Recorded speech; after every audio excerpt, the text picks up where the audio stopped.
Tyler, Mia, welcome back to Rubarthia Financial Planning.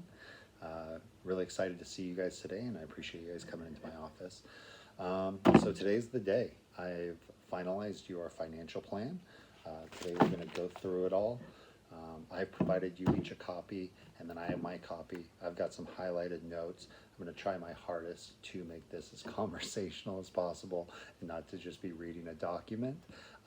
But as you'll also notice, I've provided each of you with a highlighter and a pen. The reason for these is what I'd like you guys to do is as we go through this, I'd like you to, if you ever have a question or something you'd like further clarification on, highlight it, make a little note to yourself, and we'll address it at the end. Now, the reason that I do it this way is in my experience with clients, a lot of times you'll have questions that end up being addressed further on in the financial plan.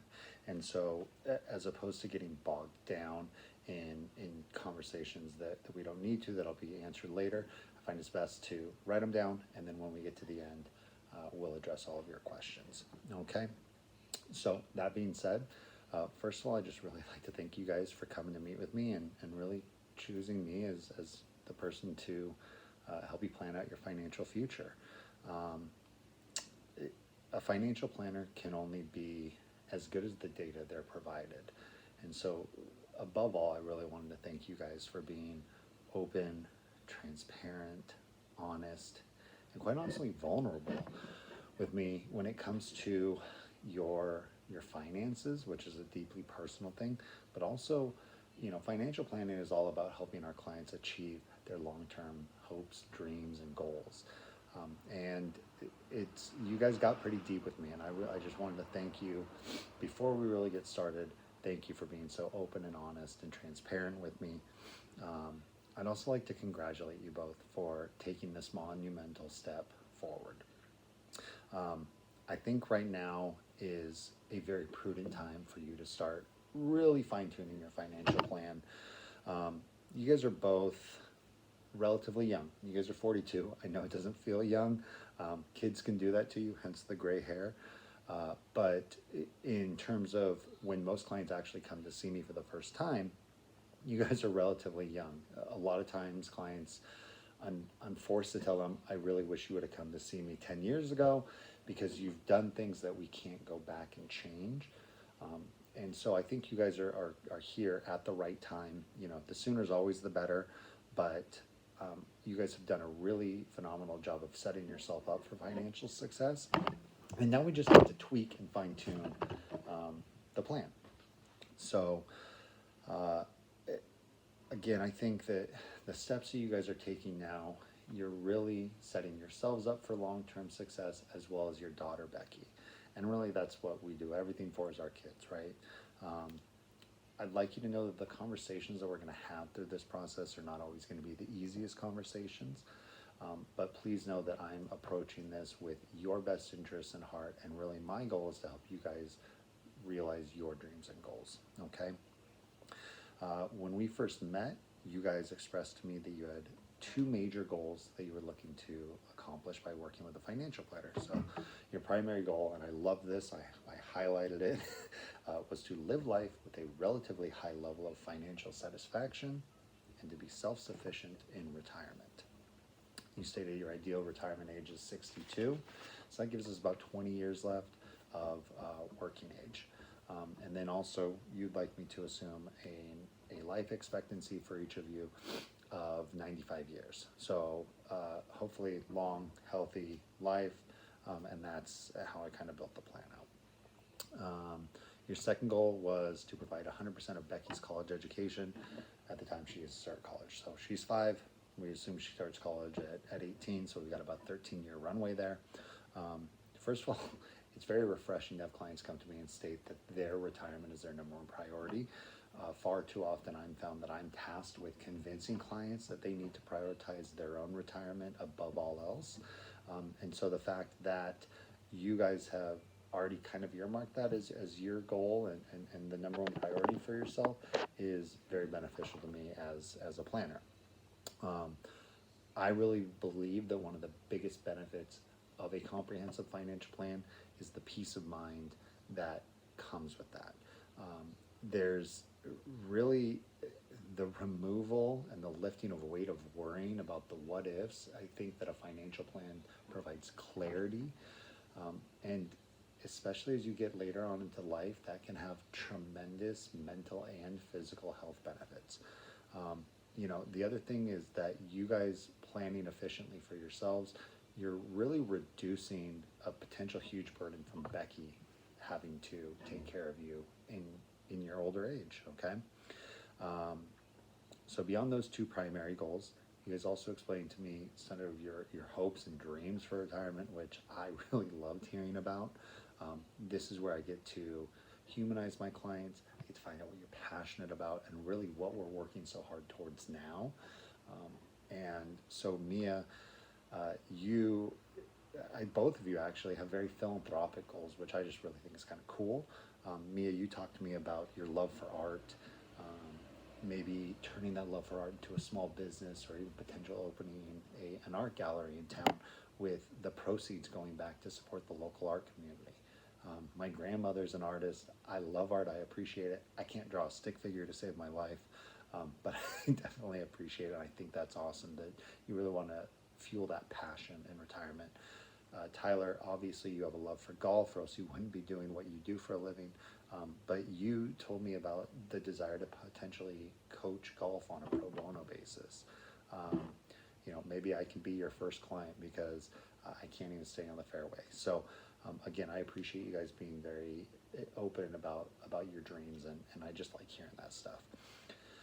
In regards to Becky's college planning, you guys did a lot of the homework for me. So you guys came to me with a lot of preliminary figures and what you'd expect the expense for an in-state university for 4 years. So you guys told me you're expecting it to be about $10,000 a semester. It's covering room, board, tuition, food, the whole shebang. So if we're looking at $10,000 a semester, we're looking at about $20,000 a year, 4-year college education. That's about $80,000 in today's dollars. So again, we'll have to extrapolate that for future cost. But you guys did a lot of homework, so you're making my job easy on me. I really appreciate that. But again, all kidding aside, you guys coming to the table as prepared as you were really shows me that you're serious about this process, and I appreciate that. Another thing that I think needs to be discussed, and really it's something you guys brought up to me, but was the impetus that sent you guys seeking out a financial planner in the first place. You told me about the unfortunate passing of Mia, your dear friend Brenda, the aftermath of seeing her husband and their 3 children struggle. And first of all, my heart goes out to you, and I'm so sorry for your loss. Unfortunately, quite often we have to see someone else struggle for us to realize we need to get our financial house in order. So I'm really sorry that it took that to propel you guys to finally seek out and make sure you get your financial plan put together. But I'm glad that you're doing it. So I'm very sorry for your loss, but I'm glad that it brought you to do this Mia, there's also something we need to talk about, which is your family history. So you told me you lost both of your parents at a relatively young age to cancer. So that's something we need to be cognizant of. I have cancer in my family as well. While I wish you both nothing but long, healthy, happy, fruitful, illness-free lives, the fact that you have the family history is something that we need to be cognizant of and potentially plan for. So a big part of financial planning is planning for, we don't know what's going to happen, but we want to eliminate as many risks as we can, okay? Over the next couple bullet points you guys will see in the cover letter, I'm going to give a brief synopsis of the areas that I've addressed in detail in the plan. Also, again, you guys are the clients, so how we proceed is really dictated on the choices you make. I can't make you do anything, but again, please know that I'm coming to this with the expertise that I have, with the recommendations that I think are going to set you guys up for success. So also, I'm going to reiterate, this part of the financial plan is not always easy. It can sometimes feel contentious. I never want it to feel contentious, but if you ever feel like I'm being critical of some of the choices that you've made or steps you've taken, please know that, for one, you're not the first people to do this. And if financial planning was easy, I wouldn't have a job or a career, right? So I don't want you to think that I'm attacking any of the decisions you've made, but just know that I'm always coming from a place of your interests are the first things that I'm looking at, okay? Some positives, you guys have done a phenomenal job. You're both young, gainfully employed, own a home, have a beautiful young daughter. You've amassed an impressive net worth, per my calculations, just over 900,000, which is phenomenal for your age. And you guys also have very clear-cut goals on what you'd like to achieve. So if clients don't have goals, I have nothing to plan for. You guys have very definitive goals, and it gives us something to really look forward and plan towards. So the way that I've structured your plan, first of all, we're going to go over the goals and priorities one more time. The reason I want to address this is it kind of shapes the framework of the plan itself. Second, we're going to talk about estate planning. So you're thinking like, what? We didn't say estate planning is important to us. Why are you doing that first? The fact of the matter is that most of my clients don't have estate planning listed as one of their goals. It is one of the most important and often overlooked things in a client's financial plan. So not being properly prepared can be devastating. You guys have built a significant net worth. You guys already have wills, so that's phenomenal, but you guys need a full estate plan. And so I'll go over what that entails and the benefits and why we want to avoid something called probate. Just know now, dirty word, ugly word, we hate probate, okay? After that, we're gonna look at your cash flow. So when we first met, you guys said, we're diligent savers. And I was like, oh, music to my ears. I love to hear that, okay? However, when I look through your financials, you guys are doing a great job of putting money away systematically each month. You guys are diligent savers, but there's some things that we need to tweak. So some of your expenditures, I think we could adjust. You guys also have credit card debt, so I'll tell you why we're going to get rid of that. But that's going to be the next section. After that, we'll get to the retirement planning. So you see it fourth. It's not the fourth most important. It's just the other things kind of lead up to that. So estate planning is often too overlooked, and I'm going to stress it. You guys are going to get tired of me talking about estate planning, but we need to talk about it. The cash flow really affects our ability to do our retirement planning. So that's why I have that before that. But when it comes to retirement planning, you guys are both participating in your employer-sponsored plans, which is phenomenal. You guys also have IRAs. You guys also have that annuity set up for MIA. So you guys are very cognizant of your retirement planning needs. However, I think how you're saving can be tweaked, and so we'll talk about that a little bit. And you guys also said something kind of alarming to me, and we'll talk about when you're planning on taking Social Security and what my recommendations are for that, okay? After that, we'll look at our investment planning. Investment planning and retirement planning really go hand in hand. So what this is really looking at a very thoughtful approach to investment management. And the way that you invest your funds is gonna be what determines your long-term success.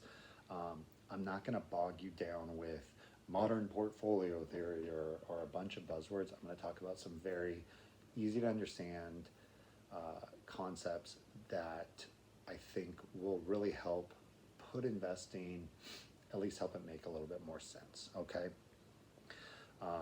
After that, we're going to talk about education planning. Again, education planning, there will be investments involved in that as well, and how we're going to effectively plan for Becky's education. We're going to look at something called a 529 plan, and I'll explain to you what that is and the benefits. And then the last section is risk management. So when I say risk management, what I'm really talking about is insurance.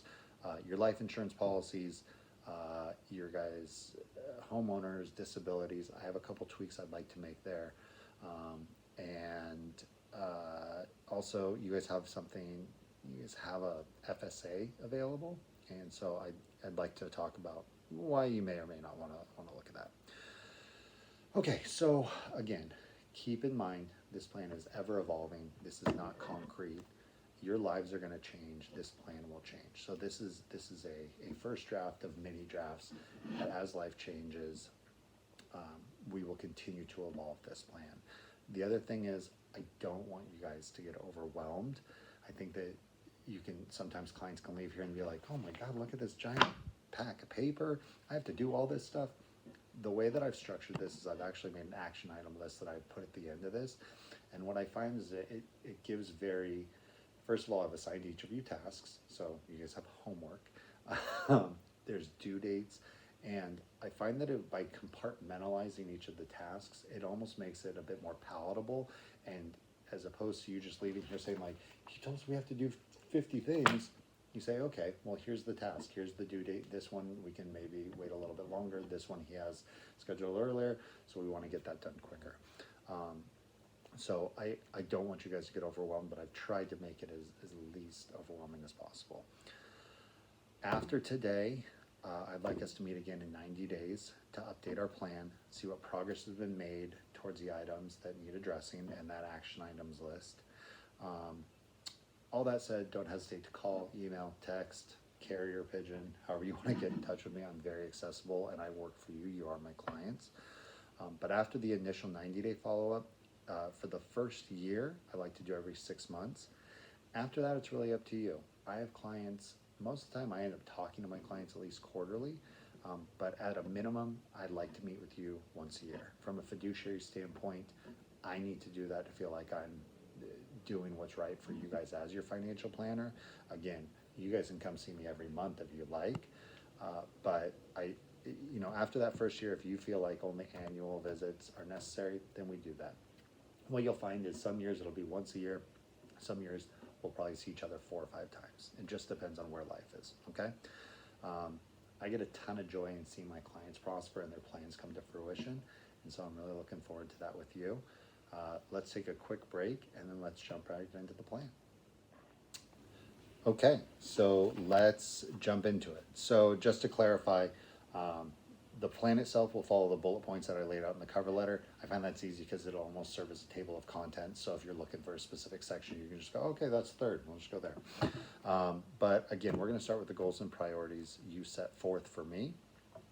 And the reason I start here is this is the crux of how we're going to build the financial plan. Okay. You guys said retirement planning. Again, I want to reiterate, I appreciate that. Financial planning places a huge premium on retirement planning. What else are we planning for if it's not retirement? It's the ability to make sure we have enough assets to last the rest of our lives. So it's also about in the now, but a big part of it is retirement planning, okay? That said, I was also alarmed that there was nothing listed for estate planning. Don't beat yourself up, okay? You're not the first clients to come to me and not put estate planning as a huge issue for you. The fact is that most people don't know the consequences of not having a proper estate plan. It's just not something people are really educated about. And so how are you supposed to know how to properly prepare for it if you don't know what happens if you don't have it and really what the different pieces that go into it are. Another thing is estate planning really makes us face our own mortality, because an estate plan is what happens, if you die. So a lot of clients don't like thinking about that. But the fact of the matter is, Benjamin Franklin said it best, 2 things in life that are guaranteed, death and taxes. You guys are going to die. So am I. Sorry to tell you. Neither of them are avoidable, but proper preparation for both, death and taxes, can give you a lot more peace of mind, okay? We'll analyze your saving strategies as well as your cash flow. Like I said, you guys have amassed a very impressive net worth for your young age. But we do need to make some adjustments where you're allocating your funds and some things on your cash flow. When it comes to education planning as a priority, I do want to make a quick sidebar, okay? And you guys haven't made any indication this will be a problem in the future, but I'd rather nip it in the bud now as opposed to it become a potential problem in the future, okay? So first of all, very noble to prioritize your child's college education. I think college education is very important, and it should be a priority for you and something that we should not just actively forget about. We need to plan for it. However, I need to reiterate that your retirement planning is always going to come first before the education planning. And you're probably thinking to yourselves, well, yeah, we told you that from the get-go. The fact of the matter is that I've seen far too often clients start to shift priorities as things in their life change. So maybe there comes a point where you're tasked with deciding, are we putting this money away for long-term retirement planning for us, or are we funding Becky's education? And the client goes, well, I love my child, I do everything for my child, I put them ahead of everything. We're going to fund the education. I'm not going to allow you to fall into that trap, and I'll kind of explain why. So the fact of the matter is that there's a multitude of ways to pay for Becky's college education, okay? There's scholarships, grants, student loans, installment loans. Becky can help pay for it herself. The fact of the matter is that anything that you give her is better than nothing and is a great start for her. I valet parked cars and paid my college tuition in $1 bills, so it's possible. There's no such thing as a retirement loan, okay? So we need to prioritize your retirement ahead of that, because once you're retired, there's no more income coming in. What you have saved is what we have to live off for the rest of your life. And so that's why it needs to be a priority. I also like to frame it like this for parents where, yeah, we want to put our kids first. So think of it this way. Do you want to burden your adult daughter with potentially having to take care of you because you prioritized her school as opposed to your retirement, right? So think of it. I'm going to assume adult Becky would much rather be paying student loans and knowing that mom and dad are well taken care of and financially secure, as opposed to having mom and dad living in the upstairs bedroom because she didn't have to pay for college. So think of it in that mindset. Again, you guys haven't indicated that that'll be a problem, but I've seen it far too often to not address, okay? So let's jump into it. So estate planning, I'm gonna harp on it. You guys are gonna get tired of me talking about it, but it's important, okay? So this is one of the most important aspects of a solid financial plan. You guys have wills. I'd love to see that, but they were done hastily before a trip 3 years ago, and they are from an office supply store. So I do want to congratulate you for that. As parents, the number one reason a will is important is that you've named a guardian for Becky. So I see you guys have listed Barbara, Mia, your sister in Oregon. I do have a question about that, so we'll talk about that a little bit more in depth in a moment. But you guys have a will, so that's great. Like, you're not coming here with nothing, okay? But you guys need a proper estate plan, and a proper estate plan is a trust, a will, an advanced healthcare directive, and a durable power of attorney. By far, the trust is the most important. You don't establish a trust for you. So let's get that out of the way. It's really not doing you any big benefits now, except for peace of mind. A trust is established for your decedents, and a trust helps you avoid probate. So remember I said probate's a dirty word. We hate probate. I'll kind of explain what it is. So in the absence of a trust, right now you guys don't have a trust. In the absence of a trust, if you die, the court is going to determine who gets all your stuff and how it's distributed and who is in charge of that distribution. And the fact of the matter is that you guys have worked really hard to build up an impressive net worth, and you guys have worked very hard for these assets. You want to be the one that controls the distribution of those assets when you pass. The fact of the matter is that probate is determined by the courts, and you don't have a say in it. So the good thing is that from what I saw, everything is jointly owned. So that's good. Nothing's sole owned. So Tyler, if you pass, Mia, you're the owner of everything. Vice versa, Mia, you pass, Tyler, you own it. But if one of you were to die, or if you guys were to die together or in close succession, basically a judge you've never met is going to decide who gets all your stuff. They're going to pick who has to distribute it, and ultimately you don't have a say in it, and most clients like to be the ones that determine where their stuff goes. By establishing a revocable living trust, entitling your assets in the trust, probate's avoided. Poof, gone. All that nonsense that I just talked about is all avoided. Your desires and your, what you want to happen to your estate is fulfilled. You get to choose the person who administers it.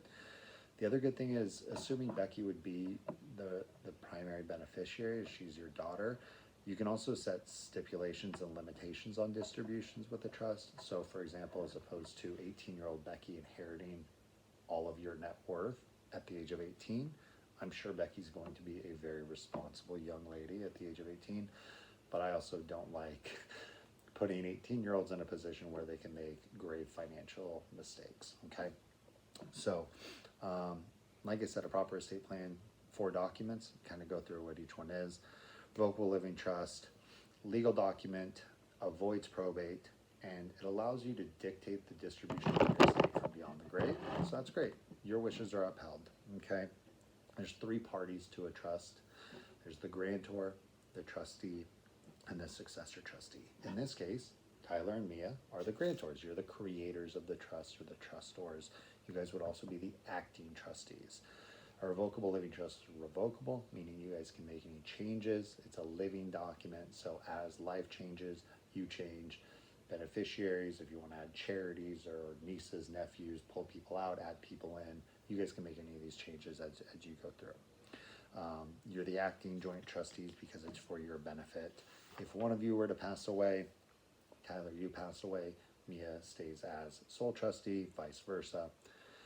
At the death of the second trustee, there's a successor trustee. So successor trustee is an individual you've chosen to distribute your trust estate. So the person that's responsible for making sure your beneficiaries get things as per your wishes. Again, you get to choose this person. The other good thing is that your trust will switch from revocable to irrevocable. So while right now you're living, you can make changes and revoke things. When it becomes irrevocable, that person is bound to the terms of the trust. So they can't all of a sudden say, well, I'm now the beneficiary of everything, right? They're legally upheld to fulfilling as you set forth in your trust. Again, you can allow funds to be distributed at certain times. Really, this is good for young children. So you can say, hey, a first car, high school graduation, education, a first house, a marriage, things like that. But you also don't have to give an 18 or a 21-year-old or whatever the case may be a lump sum where they can possibly make bad financial decisions. So a trust really allows you to dictate that. Next, let's talk about the will. So you guys already have wills. We'll likely have new ones drawn up as part of a total estate plan, but you guys already have them, so that's a good thing, as I've said. One thing a will does is it grabs anything that's not titled in the trust, so sometimes vehicles, antiques, it's called like a pour-over will. Anything that wasn't listed in the trust, the will grab and say, hey, this is who gets this stuff. Most importantly for you two, you guys have a minor child, a will names a guardian, okay? Now my question, I referenced it a little bit earlier. You guys have named Barbara, Mia, your sister, as the guardian of Becky. On paper, this has some potential red flags. Again, I don't know the total dynamic, but I need to discuss it with you guys. So when I look at this, I say, is Barbara the best choice for a guardian for Becky? So the fact of the matter is, Barbara lives in Oregon. You guys live in Springfield, Missouri, okay? Barbara is single and has no children and has never cared for a child. Is she the right person to take over guardianship of your daughter if the two of you were to pass away? And again, I don't know the family dynamics. Now, for all I know, Barbara and Becky could have the best relationship in the world, right? Becky could fly out there once a year and Barbara could come back here 3 times a year and they could be FaceTiming, once a week. And in that case, Barbara is by far a wonderful choice. But because the wills that you guys had done before were so hastily done, I at least wanted to bring it up for conversation. So I think it's something you guys should discuss, is who would be the best guardian for your daughter if, heaven forbid, something were to happen to the two of you. Next is an advanced healthcare directive. Just think of this as like a healthcare power of attorney. Is where you each name another individual, generally a spouse, so you guys would name each other. And most of this time is to make medical decisions. This is usually in cases of life support. So what do you want that person to do in case of your own life support? Okay, so important, but again, the trust is going to be the most important thing here. The last thing is a durable power of attorney. So again, allows you to name an individual as your agent to act on your behalf. This is generally more for financial matters. If incapacitated, for example, financial decisions need to be made, it allows that person to act on your behalf. Also, this is good for Tyler, you travel for work. So let's say you guys are refinancing the house and Tyler, you're on a business trip. Well, if Mia is named as your power of attorney, she has the ability to sign on your behalf as your agent and she could handle that refinance and all those loan documents on your behalf. So all those 4 documents together constitute a proper estate plan. The trust, by far the most important. But the good thing is that most estate planning attorneys are just going to do it all together as one comprehensive estate plan. I have 3 local estate planning attorneys that I've provided you their contact information. My recommendation is interview all 3, see which ones you jive with. If you guys have family, friends, or another estate planning attorney, I don't have a vested interest in who you choose, but I do have a vested interest in you getting an estate plan done. So that's that. Next, we'll get into the cash flow section. So when it comes to cash flow analysis, this is where it sometimes can get contentious. I by no means want it to be, but again, cash flow for clients can be, it's emotional. For me, it's analytical, right? So this is where I get to know you on a personal level, because I get to know what makes you tick and what drives you. But if you ever feel like I'm being critical, please don't think that this is a conversation. It's not me telling you this is what has to happen, right? Except for this first part, because this does have to have to happen.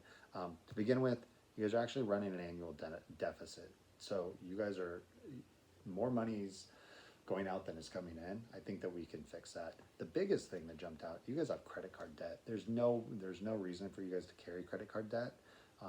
The credit card balances, it's only $5,500, but you're looking at 16.75 and 18.25%. When you guys have money in savings earning 3%. This is a negative arbitrage. It makes no sense. You're losing money month after month. That needs to be wiped out. So this is one thing where I'm going to say that has to go. My recommendation, you guys have $28,500 right now in cash or cash equivalents. I want you to take $5,500 from those funds, pay off that debt immediately, get that gone. If you still want to use the credit cards, pay them off in full every month. If you like the rewards points, that's great. If you don't trust yourself, put them in a drawer. Don't close the credit cards, keep them open. But if you're not going to pay them off in full every month, I don't want you using them. Once the credit card debt is paid off, I'd really like to see you guys get to 6 months of your expenses put into a savings account or a money market as an emergency fund. So based on my calculations, I'm going to use rough numbers here. Your annual outflow for expenses is just about 75 grand. If we break that down to a monthly basis, we're looking at about $6,250 a month going out. So multiply that by 6, we're looking at about $37,500 that I'd like at a savings. Let's just call it an even 40. I want you guys to have easily accessible, liquid, no risk money in case of emergency put in a savings account. It's one of the first things that we always do in financial planning, 6 months of expenses in a savings account, easily accessible and no risk. So good thing is you're already $23,000 on your way there, because you guys already have some ample cash built up. So that's a good thing. Beyond that, I'd like us to cut some expenses. Okay. So this is where this becomes a conversation. I don't mean this to be contentious. I'm going to give you guys some ideas on where to cut some outflow. But this is really where you guys need to sit down and look at your budget and say, where can we trim some things, okay? I'm not here to give you ultimatums, but I'm gonna give you some ideas on places. This doesn't have to be where you cut the cash from, but these are ideas, right?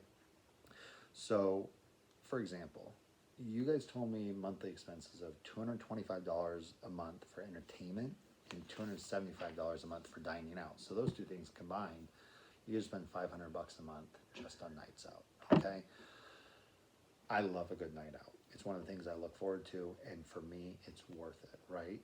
But a lot of my clients, when I show them the numbers of what's going out each month, they say, well, I don't like eating out that much, right? And if we need to cut from somewhere, we could cut one night out a month and save that $100, right?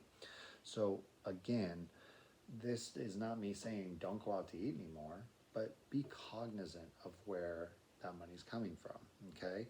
Maybe you don't go to the movies as often, big screen TVs and Netflix. Maybe you don't have to go to the theater, or maybe you guys say we're cinephiles and we're not cutting that. That's fine, but we should find somewhere else to cut it. These are just ideas. The other spending category that really jumped out to me that can be very personal, but I needed to bring up, is charitable giving. So I understand charitable giving can be very near and dear to your heart, but I also don't want you to be giving to charities where you're putting yourself at a detriment. So again, I'm going to think of you guys first. You guys are given to the University Alumni Fund, the church, and the United Way each month. Okay. You guys aren't getting a huge tax deduction for this because you're not itemizing your taxes. You're doing standard deductions. So you're only getting a $300 deduction, so you're not getting a huge tax benefit. Again, I realize gifting is a very personal thing, but a lot of times, for example, like the University Alumni Fund, I have a lot of clients who are like, well, I gave once and then it started as a monthly thing and they don't realize it. And you could cut that out. Or, do we need to give this much to the church each month or the United Way? Again, this is where I really need you guys, it's in your action item list, to sit down and look at your budget and cut some spending. It doesn't have to be from these two categories, but these are two things that jumped out to me, okay? In charitable giving, we could also look at possibly gifting highly appreciated assets as opposed to cash gifting. It can be more strategic that way. Again, my goal is to help us fund retirement planning and education funding, okay? Those are the two things that you said are important, so we need to cut some spending where we can. We all have frivolous tendencies. I find it's good to go through this, every couple of years anyways.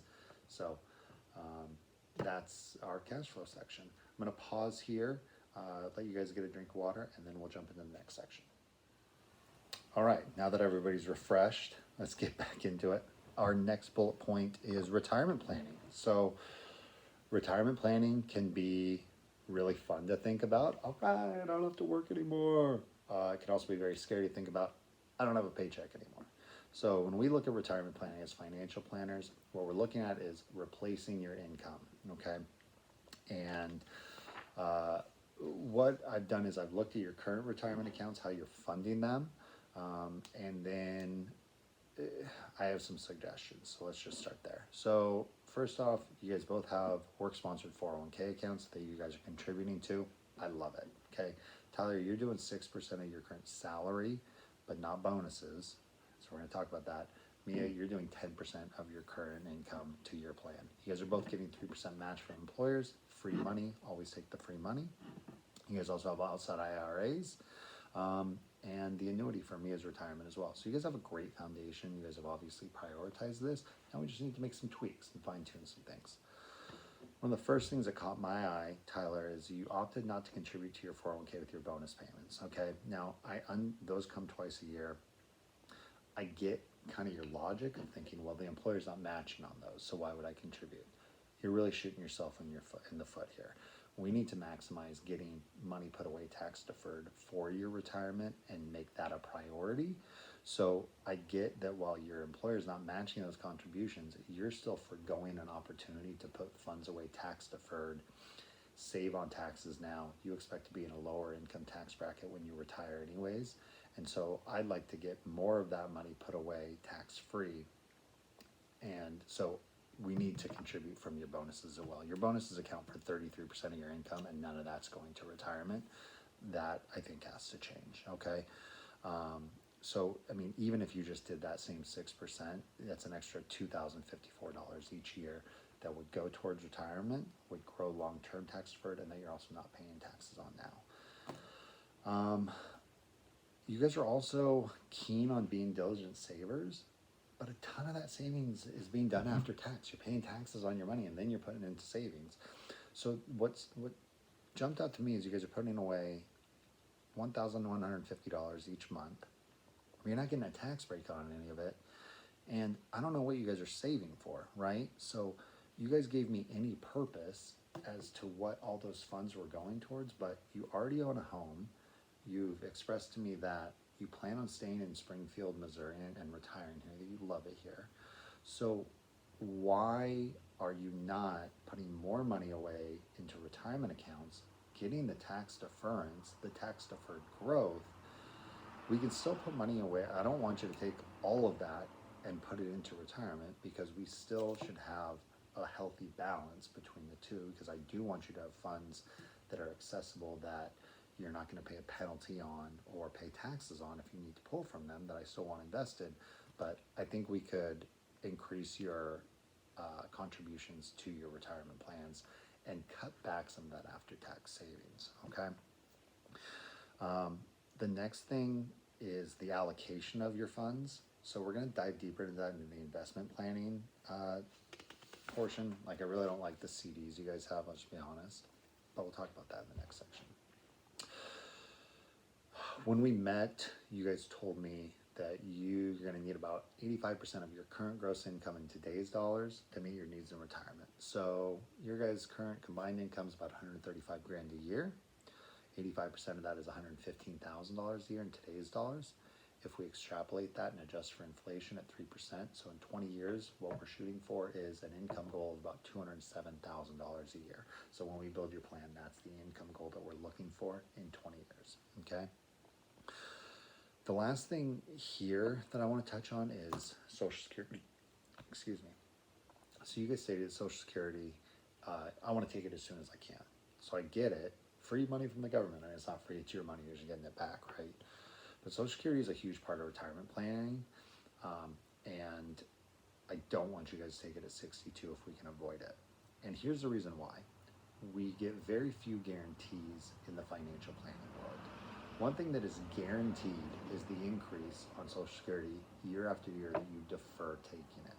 So you get an 8% guaranteed increase every year that you defer taking your Social Security. So if we plan accurately and have enough assets to provide for your income needs to where we can defer your Social Security, grow that benefit, we're just doing yourself a bigger favor in the long run, specifically if you guys reach the age goals that you've given me of you both living to 95. I'd love to see us get to normal retirement age for each of you, which is 67. Possibly push to 70 where you're really going to maximize your Social Security. But as our plans progress and our investments, we're going to have to look and see how they perform over the next 20 years. And that's really going to dictate when we're going to take our Social Security. But it's something I wanted to touch on now that I don't want you to mentally be attached to. Take it as soon as we can because you're foregoing huge guaranteed benefits. And again, we rarely get guarantees in financial planning. So wanted to touch on that. Okay, so next we're going to talk about our investment planning. Investment planning and retirement planning go hand in hand because what do we do with your retirement assets? We invest them. And investing is really the way that we get the growth necessary to outpace inflation and really reach our goals, okay? As regular investors, you guys don't need to worry about a lot of the scary things. So I'm not going to talk to you about ratios and alpha and beta and modern portfolio theory and due diligence and things like that. I think for the casual investor where you're just saying, hey, we're long-term investors, we're planning for retirement, there's a couple things easy concepts that I want to explain to you, and I think it'll make investment far more palatable to you and easier to understand, and if I can set your expectations properly, it'll make the ride a little less bumpy. So first, let's talk about some really basic terms. We have risk tolerance and time horizon. Risk tolerance, how much risk can you tolerate? How intuitive, right? I put a little analogy in there about speeding on the freeway. I think it's good, but you can look at that later. Ultimately, you have to take some risk, but we're also not going to do 120 miles an hour on the freeway. Anything that we have a very short time horizon for, which we'll get into next, but short time horizon, we look at no risk. So anything 12 months or less, we're putting in savings. We want no risk. But as we get longer time horizons, so specifically retirement planning, Becky's education planning, we have 13 years there. The longer our time horizon, the more quote-unquote predictable our investment returns become. So again, I can't predict the stock market. I will never guarantee results. But if we use past performance as an indicator and look at the stock market over a historical standpoint, the longer our time horizon, things tend to even out and you get more predictable results. So the other thing, specifically talking about risk tolerance, you guys are giving me kind of mixed signals, and so this is something we do need to really reiterate. You guys told me you took an online risk quiz, which gave us a moderate to lower level of risk. Tyler, you told me you're like very averse to risk, so I'm feeling like uber conservative from you. Mia, you're telling me you're comfortable taking on more risk to achieve higher returns. what I need you guys to think about is when I'm approaching your financial plan, I'm looking at you guys as a single unit, the Bedos. And so I'm going to recommend an investment philosophy that I think meets your needs as a unit and a cohesive plan. But I also think that once you understand how we build portfolios with proper asset allocation, diversification, and not trying to outsmart the market, it also makes that risk a bit more palatable. So let's talk about those concepts. So when we come to investing, diversification, asset allocation, not outsmarting the market. Diversification, spreading out your investments. We don't just buy two stocks, because if one stock tanks, it's going to tank half your portfolio. So we diversify your portfolio amongst a multitude of investments, different sectors, industries, parts of the country, parts of the world. And what we're doing is we're spreading that risk out into a bigger basket where you're not concentrated, you don't have all your eggs in one basket, so to speak. So diversification is a tried and proven, I said I wasn't going to talk about modern portfolio theory, but part of modern portfolio theory that just think that the people that are the smartest ones in the room have come up with this stuff, and it is proven to work. So that's what we look at when we look at diversification of your assets, spreading out the risk. Asset allocation is getting the proper mix of your portfolio. So when we look at it, asset allocation, there's usually two main components. We have equities or ownership or stock ownership of a company, fixed income, bonds or debt of a company where you're lending a company money and they're paying you your money back with an interest rate. In generic terms, we use stocks for growth, fixed income for income. Stocks are usually longer term, so the longer your time horizon, you can have more stocks. But stocks are also more volatile. Fixed income is a bit more predictable. So we looked at if we have the proper asset allocation, those two things usually hedge each other. So when one goes up, the other's doing this. So they tend to balance each other out. Lastly is probably the most important thing. What do I mean when I say don't be smarter than the market? This is the biggest lesson I can give you. Okay, so one of the biggest impediments of investors is meddling. People always, and you're probably going to fall victim to it also, because everybody does. People always think that they know what's going to happen in the stock market, when in reality nobody does. Even the smartest brains on Wall Street have no clue what's going to happen. Okay, so here's the thing. I see one thing. People say, oh, I'm going to wait for the dip. I'm going to buy the dip. And they sit in cash and they miss out on tremendous upside. Okay? Or people see, oh my God, they see a huge correction and the market collapses and they get totally fearful. You are going to see giant market collapses. Last March, the market dropped 30% because of the pandemic. Okay? Then it came roaring back. No one knew what was going to happen. But the fact of the matter is that the way I had clients that, despite our best efforts, sold out in March and captured that loss.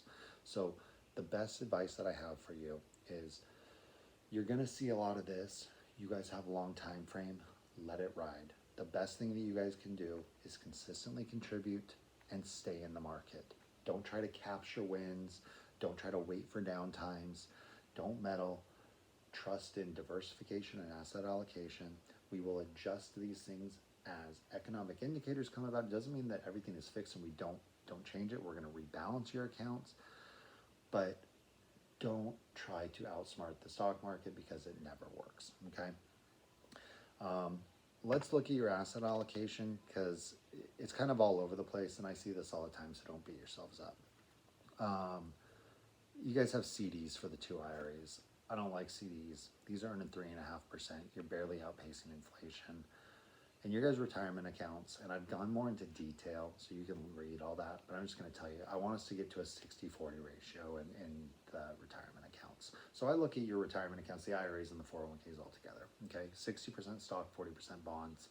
That's what I want to see. I've actually listed out how we get there, and you guys gave me the funds list. They're actually funds that we are able to use as well. So I told you how I would build this out. My recommendation is to do what I've said, but if you have any questions, again, this is a collaboration. I'm not telling you you have to do this, but the CDs are not going to get you guys to where you need to go. I've given you specific dollar amounts and how you get to those 60-40 ratios. Mia, I've done the same for you. I don't love your annuity, but we're locked into over the next couple of years. So we're going to let that ride. You're getting 5%. It's a fixed income bucket. So I do need to see some shifts in the asset allocation for me to feel more comfortable with your retirement accounts. In regards to your non-retirement accounts, they're actually more aggressive than your retirement accounts, which they should be a shorter time horizon. So you guys are currently at about a 75-25 with a little over 75% in stocks. You guys have told me you're more conservative. I'd like to get that to an even 50-50. It's about 158 grand in there. I've again given some suggestions as to how we pare back that volatility. I think it's going to make for a smoother ride. And what I always say is the best portfolio is the one that you'll stick with. So the smoother the ride, the more you're going to stay in the market and not try to meddle. Okay. All right. Education planning. So we've agreed retirement planning is our focus, but we're still going to plan for education. The way we're going to build out Becky's education fund is something called the 529 plan. So again, you guys have told me what it's going to cost. I'm going to tell you what we're going to use to get there. And again, if it's not fully funded, that's okay. I want your retirement funded first, but if we can get it fully funded, awesome.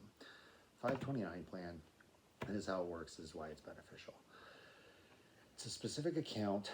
It's got a named beneficiary. Becky's the named beneficiary. You guys are contributing funds to it. Anybody can contribute funds to it. You're not getting any tax advantage on the money going in. So you've already paid taxes on the money going in. The beauty of it is that the money grows tax-free, and as long as it's used for qualified education purposes for the beneficiary, so for Becky, it's tax-free on all the distributions. So whereas in a normal investment account, you're going to pay capital gains, taxes on your dividends, taxes on the growth, within the 529, all that growth that happens within the investments, as long as it's used for educational purposes, which is what we're building it for, you're not paying taxes on the growth. So that's the beauty of it. It's by far my best way to plan for college. Now the next question is, well, what if Becky is a star soccer player or a pop star and doesn't go to college? Or what if she doesn't need this money? What do we do with it? Do we just throw it away? Well, no. The beauty of the 529 plan is that you can also change the beneficiary to anybody that you want. So if Becky doesn't end up needing it, nieces, nephews, family, friends, heck, you could keep it, continue to grow it tax-free for Becky's children, for your grandchildren, and send them to the best schools in the world. You know, the fact of the matter is that that money can be set for any beneficiary, and you can change that beneficiary. So if maybe Becky uses some of it and there's some left over, you can save that for her children. I've given some ideas on the best way to structure the 529 plan. Again, I've given you information here. I don't think we need to get into it. I really wanted to express the benefit of the 529 plan as a whole. Okay. Lastly, we're going to talk about risk management. And what I mean there is insurance. So when we talk about insurance, we're talking about transferring risk. Okay. First of all, you guys both have disability insurance provided by your employers, short and long term. I'd love to see that. That's huge. You guys' life insurance policies, not enough. Okay. First of all, you guys have the ones included by your employers. I like it. That's gravy. But if you ever leave your employers, you're foregoing those. So you need to have ones purchased privately on the open market. You guys do have that as well. You guys have those whole life policies, but I got to tell you, I don't love them. They were sold to you by a friend. I only use term policies for my clients. Whole life policies, without getting into it, the investments are expensive. Most of the time they're not doing their clients' benefits the thing they benefit the most. I'm sorry to say this because I don't want to badmouth your friend, but they benefit the salesperson more. You guys just need term policies, and we'll invest your funds in the market without paying the huge markups that they charge in term policies. I think you guys are both 42. A 20-year term policy will get us to age 62, which is when you want to retire. So that's kind of what I've recommended. I've also given you guys contact information for a couple of insurance brokers that I work with. So I'd like you to read over the specifics on the life insurance, because you guys do need more life insurance. You guys do not have enough to cover if one of you were to die and you lost that person's income. So that's why we have life insurance. In regards to the car and homeowners insurance, I think it's sufficient for the time being, but the biggest gap I saw there is you guys own a boat with a 50 horsepower motor. Your HO3 policy for your homeowners only covers up to a 25 horsepower motor. So this is something that's missed all the time, but you guys need boat insurance. Not very expensive, but you need to protect yourself, accident, injury, property damage. You don't want to be held liable for any of that. You guys also have an umbrella policy for 500,000. I'd like to see that increase to $1 million. You should always have an umbrella policy that covers at least your net worth in case there's things that your homeowners and car or boat insurance doesn't cover. And you guys, your net worth is over 500,000, so you need a bigger umbrella policy. When it comes to your health insurance, through work, love it. You guys have an option for something called an FSA. This I'm kind of mixed on. I'm going to leave this up to you, but I figured I'd talk about it. Financial planner Dana says, you guys tell me you spend $600 a year on medical pretty consistently. Fund the FSA with $600, take the tax benefit. But the bad part about the FSA is it's use it or lose it. So I get that. That's why I don't necessarily love them. If you guys aren't currently eligible for an HSA, but if you guys ever switch to a high deductible plan, an HSA could be extremely beneficial because it allows you to fund tax deferred like an FSA, but carry those balances over. So I wrote more about that, but just food for thought. If you don't do the FSA, it's not going to kill you one way or the other.